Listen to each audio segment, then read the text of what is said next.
নমস্কার বন্ধুরা, সবাই ভালো আছেন? আমাদের গাছে আম প্রচুর আম আসলো।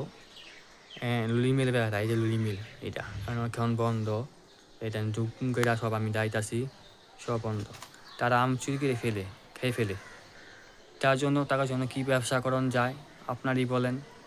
তারপর পুলিশের কাছে ধরা দিব না পিটাবো, এটা আপনারা মোবাইলে শেয়ার কমেন্ট করে পাঠাইবেন। আবার আমাদের পিছনে লাইকেল গাছ চুরি করে ফেলে, এটা আবার কাঁঠাল গাছ আছে। এবার চিন্তা করি, সামনের বছর একটা কাঁঠাল ধরছিল তো চুরি করে খাইতে পারে নাই, এবার প্রচুর কাঁঠাল ধরছে 3 গাছে। এবার কাঁঠালে কী করে খেরা জানে, ভগবানে জানে।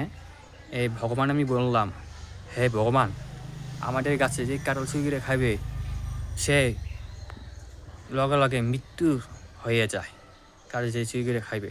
তার জন্য আমি প্রার্থনা করলাম ভগবানের কাছে, আপনারা সবাই শেয়ার কমার করে জানাই দিবেন।